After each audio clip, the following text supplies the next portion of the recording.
Welcome back to the Pittsburgh Basketball Show. I'm your host, George Michalowski with Pittsburgh Sports Now, alongside a very special guest, my colleague at PSN for several years now, a guy that I look up to in the industry, the man around the Duquesne athletics program, Zach Weiss. Zach, thanks for joining me today. Glad I didn't have to be on the Clemente Bridge for this one. Yeah. So last time, in case you guys missed it, I interviewed Zach about 5 months ago over the summer. He was walking over the Clemente Bridge, I believe, to go cover a Buccos game. Yes. Yeah, and we talked about his book that he was working on, 47 Years, the story of the 2023-24 Duquesne Dukes basketball team that he was writing alongside Robert Healy III and David Finoli. Zach, I hear you've got some news about the book. I hear that people can read this book now. Is that the case?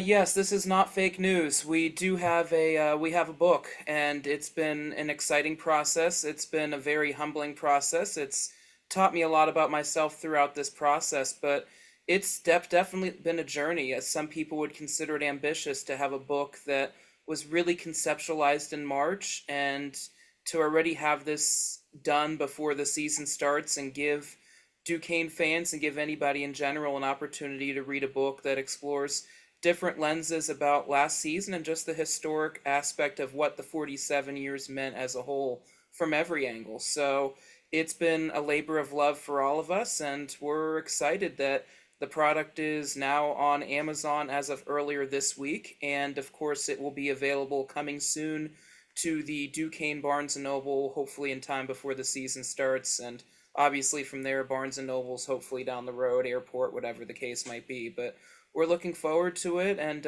on a personal note, I actually got a text from my parents earlier today, and somehow they got a copy of the book before I did. But there was a picture of my dad holding the book, and it was a proud son moment. There might have been some tears. I can't confirm or deny, but as Two Chains would say, they asked me who I do and who I do it for, and this was an enjoyable journey, and it was definitely a why fulfilled in that moment. But this has been a humbling process, doing it with not just colleagues but friends, and doing it the right way.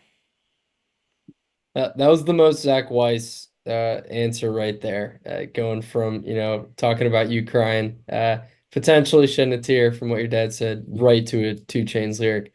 Um, Zach, why would you three be the right people to tell this story? I know we talked a little bit about this summer, but like, how involved were the three of you during the season around the program? And then how quickly, I guess, did you guys sit down and say, like, we need to write a book about this? I mean, to tackle the first part first, Yeah. of course, Dave and Bob are Duquesne alumni, and Dave has written several books. This is his 40th book, and he did on the Bluff several years back, and Bob was a part of that project as well. But Dave has been there every step of the way at games as an alum. He's one of those ones that had said, if and when the time comes that Duquesne makes the NCAA tournament, that I want to write a book about this. And Bob, in his role as, of course, a former student athlete at Duquesne, graduated from the university, attended several games as well, and also is a professor at the campus, and just creating a footprint of creating the journalists of tomorrow at Duquesne University. And I myself did not graduate from Duquesne, although I think even the Paul Hightowers of the world still think that every once in a while to this day. We joke about that still, but no, I graduated from Point Park University, but even at my time at Point Park, I was covering Duquesne. So this is actually my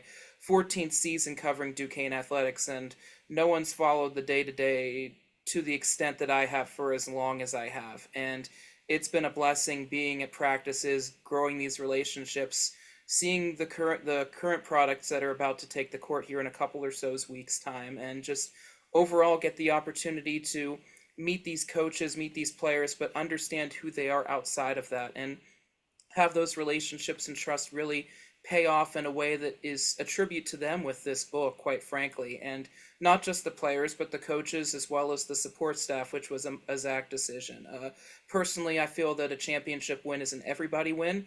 And I think people got a taste of that when they read the walk-on piece that I wrote during the Omaha run, during the NCAA tournament. So for me, that was important as well, to make this an everybody thing. So it really came together where each kind of portion of the book kind of played to our strengths. Bob kind of detailed the history. Dave would talk about the game by game, and I handled the bios of the players, and we kind of would help each other. It almost felt like we were cheating on a test because we would send each other notes or drafts or help each other with copy, everything like that. But this has been a true team project in every single sense. And we also were blessed to receive a lot of support from Duquesne University as a whole. Dave Harper gave his support. Jim Dusick, the SID, gave us critical support throughout this entire project. And just there's been some people are on campus that have come up that have said they're excited. There's players that have said, I can't wait to buy copies and give some to my family so they can experience this again too. So it's been really, really special. And also, it's been special reconnecting with some of the athletes that left the university since. There's 6 hour time differences, there's 7 hour time differences, there was a 12 hour time difference. And getting the chance to figure out interviews when it's 7 a.m. your time and it's 7 p.m. their time is very interesting. So in a way, you almost feel like you traveled the world in a Yeah. roundabout way, kind of too. I mean, Dan Burt said during his one NCAA tournament year it was Duquesne worldwide, and it felt like this book was Duquesne worldwide in some respects because so many of these players have had opportunities to succeed, and as of course you reported yesterday, Day Day Grant just is the latest one. So it was a Yeah. blessing to connect with some of these student athletes. Couldn't get to everybody, but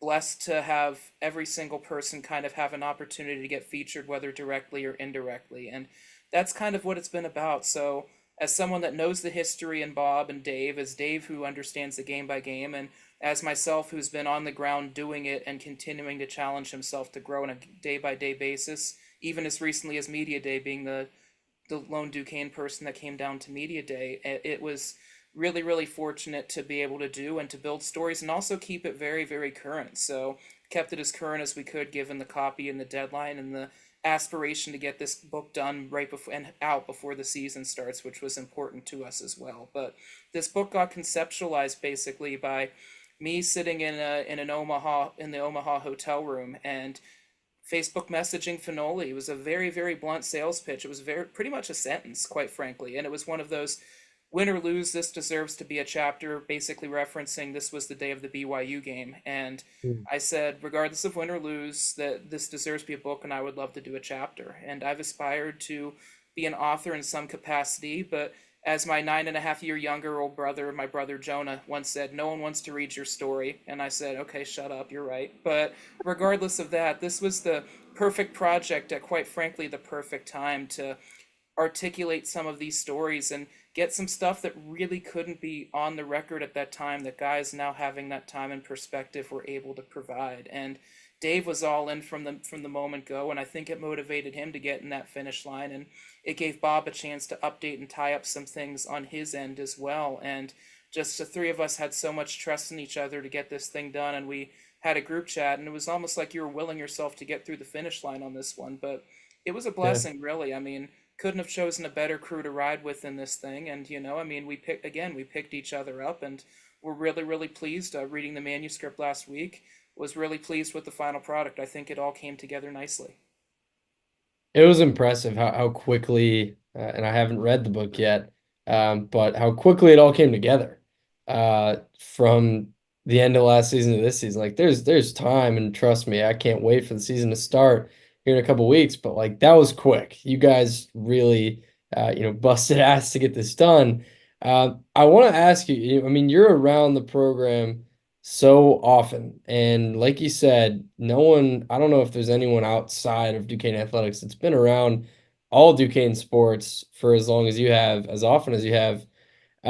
Was there anything in the process of writing this book that you learned for the first time or like that surprised you about last year's team?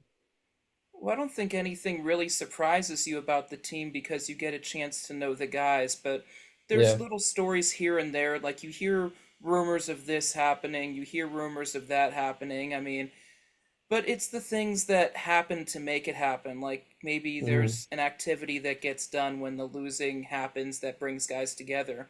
Maybe there was kind of a meeting of the minds and things kind of, aired themselves out and allowed themselves to set a foot, but it was kind of the stories within themselves that kind of allowed that to happen. And it was really, really special hearing guys just unfiltered. I mean, there was an interview with the interview with Drew Joyce was an hour.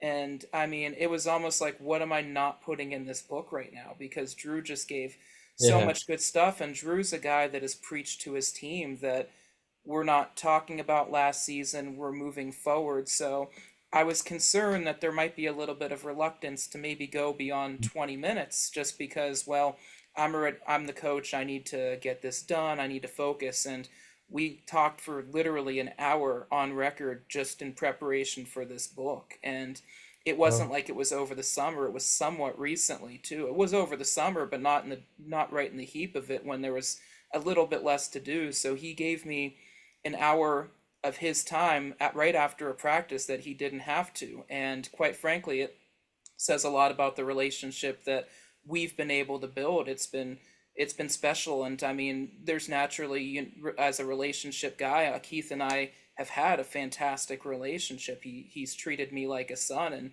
it was great to see his place at Akron and just see him show with a sense of pride where he was from, and that was really special to see. But to continue things with Drew and realize the relationship is even stronger than what I thought it was just shows the love that he has for this program and the people in and around it.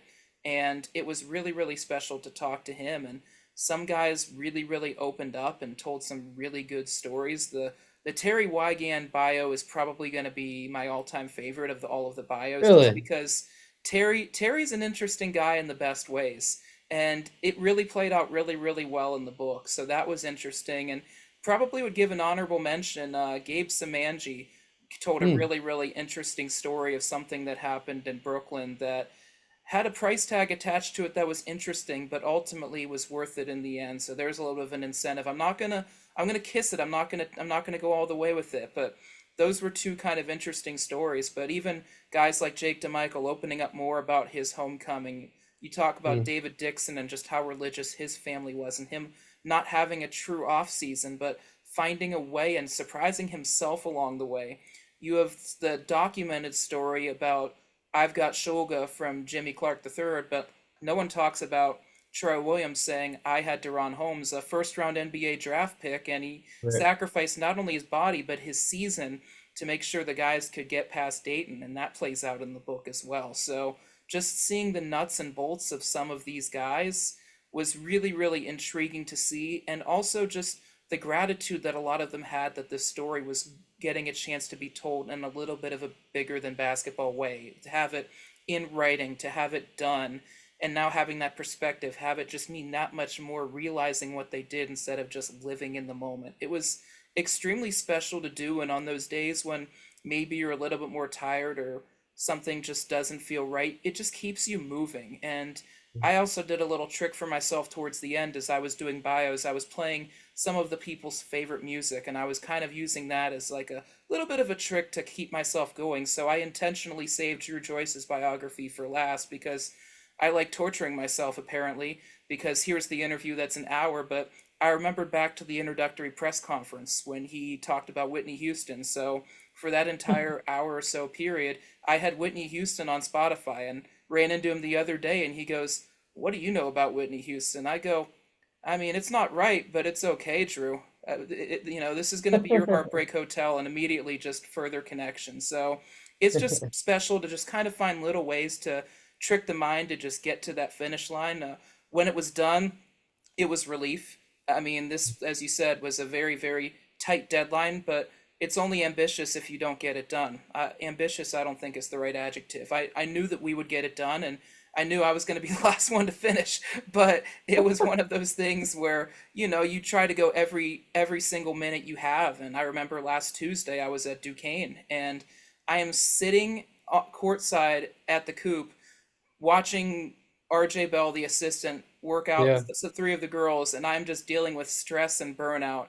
And it almost felt like I was having my just keep swimming moment, just trying to push through and finish it, and just agonizing over every detail because I cared throughout this process. The Tin Man over here cared about every single bio, every single word, and trying to get this right for people, and trying to get this right and be a representative and do myself proud too. So this process has been very rewarding in a lot of ways, and I'm extremely grateful that Zach in that hotel room in Omaha while he's probably eating a burger straight out of Omaha Steaks was just having a good time, realizing that this journey that you wanted and conceptualized doing, that was a true team effort. We got it done, and we believe that we've succeeded. We believe we've hit a home run.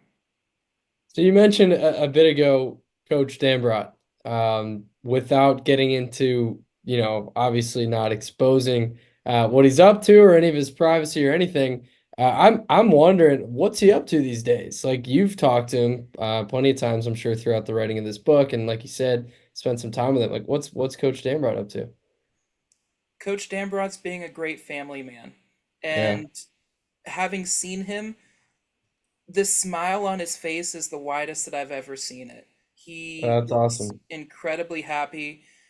I think just a lot of the stress is gone. He's fulfilled his promise. He's now a grandfather.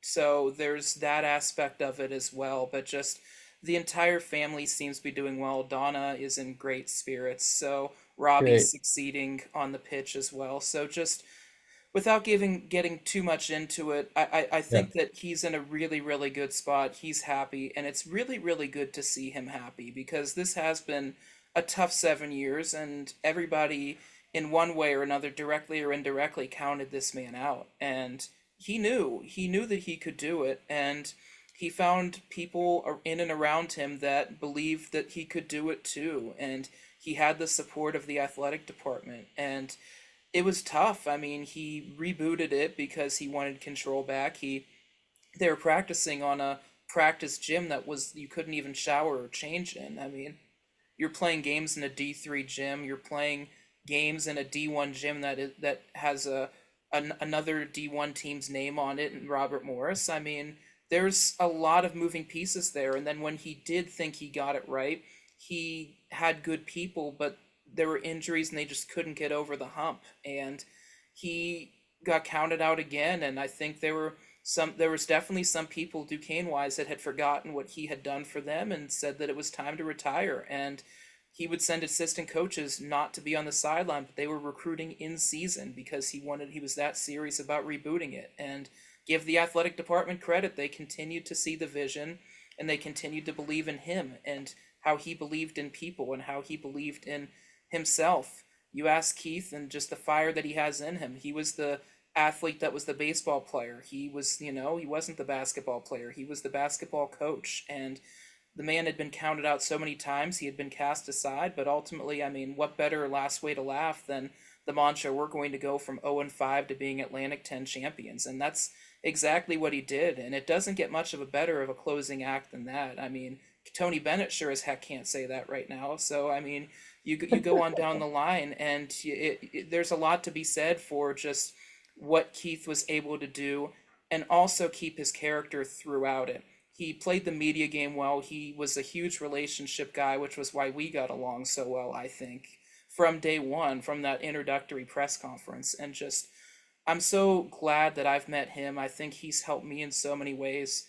He's reminded me of some of my family as well, as I mentioned in the book. And it was really, really special that last time we got to see each other in Omaha, we had a conversation which I cite in the book that was extremely special and extremely personal. And while he was trying to process and well, I went into that side room knowing I could go into that side room because he probably would think I wanted a separate interview, which he would have done, but was not what I was interested in doing. I wanted to introduce him to somebody that was in my family that was not there. That was an extremely special moment, and just it felt like the right way to leave things in that point. And it was nice, and I still have to get on the boat. That's something that's a future plan, but the damn boat plan is still going to have to be in place. But just what a guy in every single yeah. way. Just and his imprint on an impact on this program will be forever felt. And you can say that just because he has a placard as a Hall of Famer because he's earned that, but more so just as a person and just what he helped create and just what an especially incredible legacy to leave with that. When we talk about this year in Duquesne basketball, this upcoming season, and I'm sure you said you interviewed Drew for an hour. You talked about him about last season. But what have you seen out of Drew so far? that makes you think he is the right guy to take over for Keith? And how are the two different?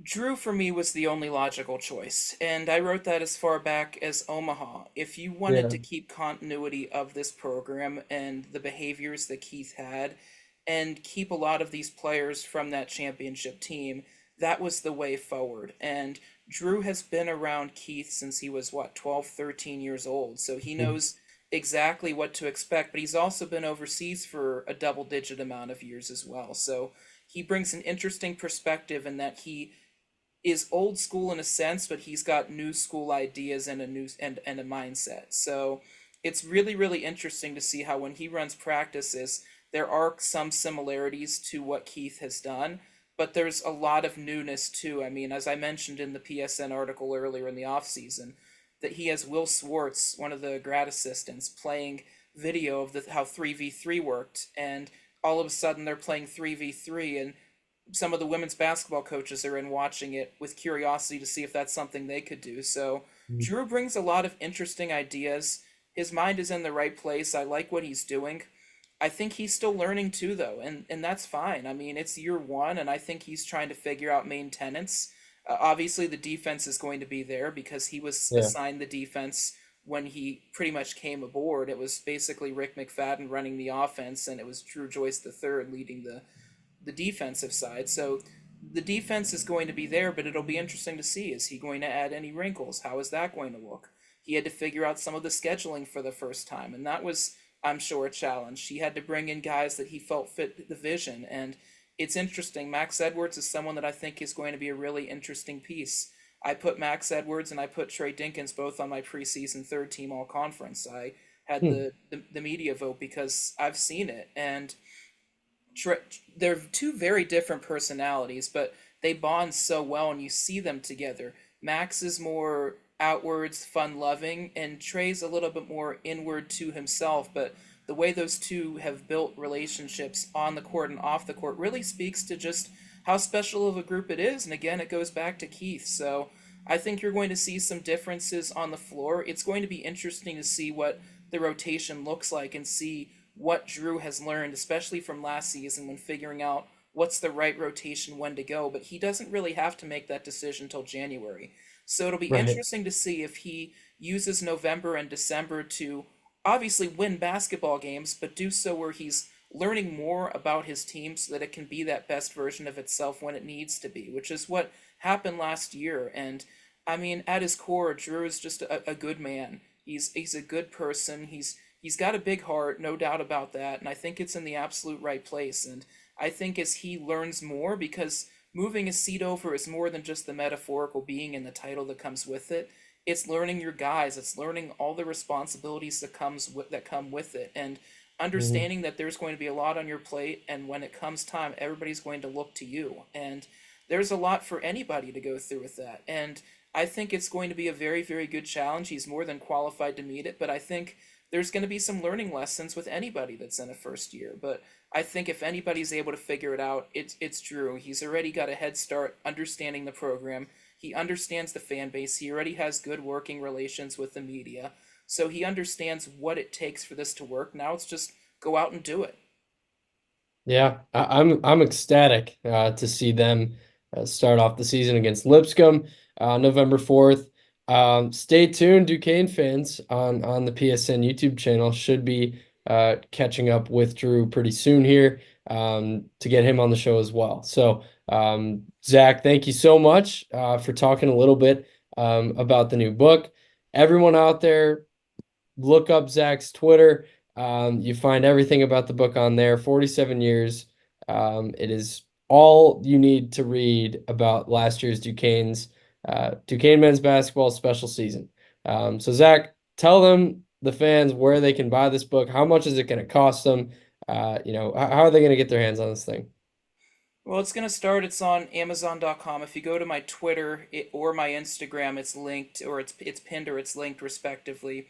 It's Right. on Amazon. Just search 47 years Duquesne even on Amazon and you can find it. It's 17.99. If you have Prime, it's free shipping, so you can get in and out the door for under $20 for a fantastic holiday gift, a fantastic living down memory lane, or just a chance to really honor a group of guys that really loved each other, really fought for each other, and how that displayed on the court through the ebbs and flows of the season. So we'll have it there. Stay tuned to the Duquesne Barnes Noble in the future. There will be a book signing in the works sometime soon. Not quite sure on the details yet, but if you want us to sign it, that's fine. Also, if you bring your copy to the coop, I'd be happy to Right.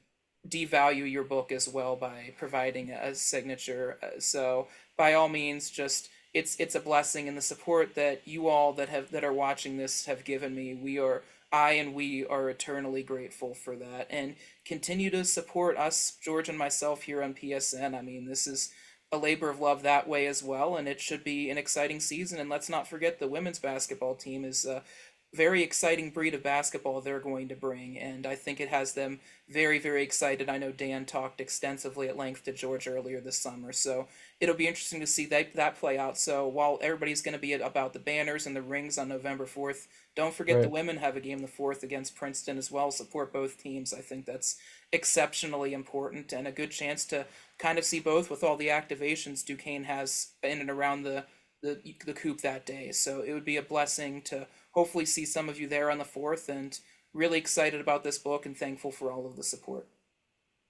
Fantastic. Zach, well, thank you for coming on again. We got to have you on either before November 4th again or maybe a couple weeks into the season to talk Duquesne women's basketball because I think that team's going to be really good. So, let's keep in touch. As always, thank you so much for joining me, Zach. Everyone, go buy the book, 47 Years.